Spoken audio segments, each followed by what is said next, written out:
ঢেকিয়াজুলি আৰক্ষী থানা এলেকাৰ নাৰায়ণপুৰত আজি পুৱা আনুমানিক 5:30 সংঘটিত হ'ল এক ভয়ংকৰ পথ দুৰ্ঘটনা। যি দুৰ্ঘটনাত এজন লোকৰ মৃত্যু হোৱাৰ লগতে গুৰুতৰভাৱে আঘাতপ্ৰাপ্ত হয় 3জনকৈ লোক। উল্লেখযোগ্য যে ঢেকিয়াজুলিৰ পৰা গুৱাহাটীৰ অভিমুখে গৈ থকা AS12AC 3946 নম্বৰৰ ট্ৰেভেলাৰ এখনেৰে AS12AH 3985 নম্বৰৰ স্কুটি এখনত প্ৰচণ্ড জোৰেৰে খুন্দিয়াই গৈ দুগৰাকী পথচাৰীক খুন্দা মাৰে। ফলত স্কুটিত থকা স্বামী স্ত্ৰীৰ লগতে গুৰুতৰভাৱে আঘাতপ্ৰাপ্ত হয় দুগৰাকী পথচাৰী। লগে লগে ঢেকিয়াজুলিৰ যান-বাহন আৰক্ষী বিষয়া চণ্ডীৰাম নাথৰ তৎপৰতাত চাৰিওকে চিকিৎসালয়লৈ নিয়ে যদিও গুৰুতৰভাৱে আঘাতপ্ৰাপ্ত চাৰিজনৰ ভিতৰত সাগৰ দাস নামৰ 29 বছৰীয়া যুৱকজনৰ মৃত্যু হয়। অইন তিনিজন 25 বছৰীয়া কাৰ্তিক ডেকা, 20 বছৰীয়া পলি দেৱী, 25 বছৰীয়া প্ৰীতম নাথ এতিয়া সংকটজনক অৱস্থাত তেজপুৰ মেডিকেল কলেজত চিকিৎসাধীন অৱস্থাত আছে।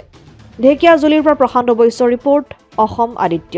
NKS হুণ্ডাইলৈ স্বাগতম। নৰ্থ ইষ্টৰ প্ৰথম GDSI 2.0 ফিচাৰ্ছ ডিলাৰ হৈছে NKS হুণ্ডাই। অত্যাধুনিক সা সুবিধাৰে তৈয়াৰী মষ্ট আপডেটেড হুণ্ডাই ডিলাৰ এতিয়া ডিব্ৰুগড়ত। আমাৰ NKS হুণ্ডাই ডিলাৰত open sales consulted room, customer ৰুমৰ লগতে পুৰণি গাড়ীৰ এক্সচেঞ্জ ফেচিলিটিও ৰখা হৈছে।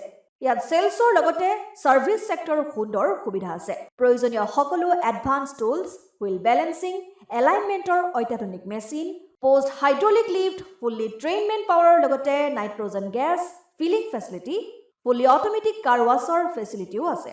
লগতে NKS হুণ্ডাই ডিলাৰে কাষ্টমাৰসকলৰ সুবিধাৰ্থে মোবাইল ছাৰ্ভিচ ভেনৰো ব্যৱস্থা ৰাখিছে, য'ত হাইড্ৰলিক লিফ্ট, ৱাছিং facility, wheel balancing, tyre pressure check কৰাৰ লগতে বহুখিনি সুবিধাই উপলব্ধ আছে। NKS হুণ্ডাইলৈ আহক আৰু সুবিধাসমূহ গ্ৰহণ কৰক।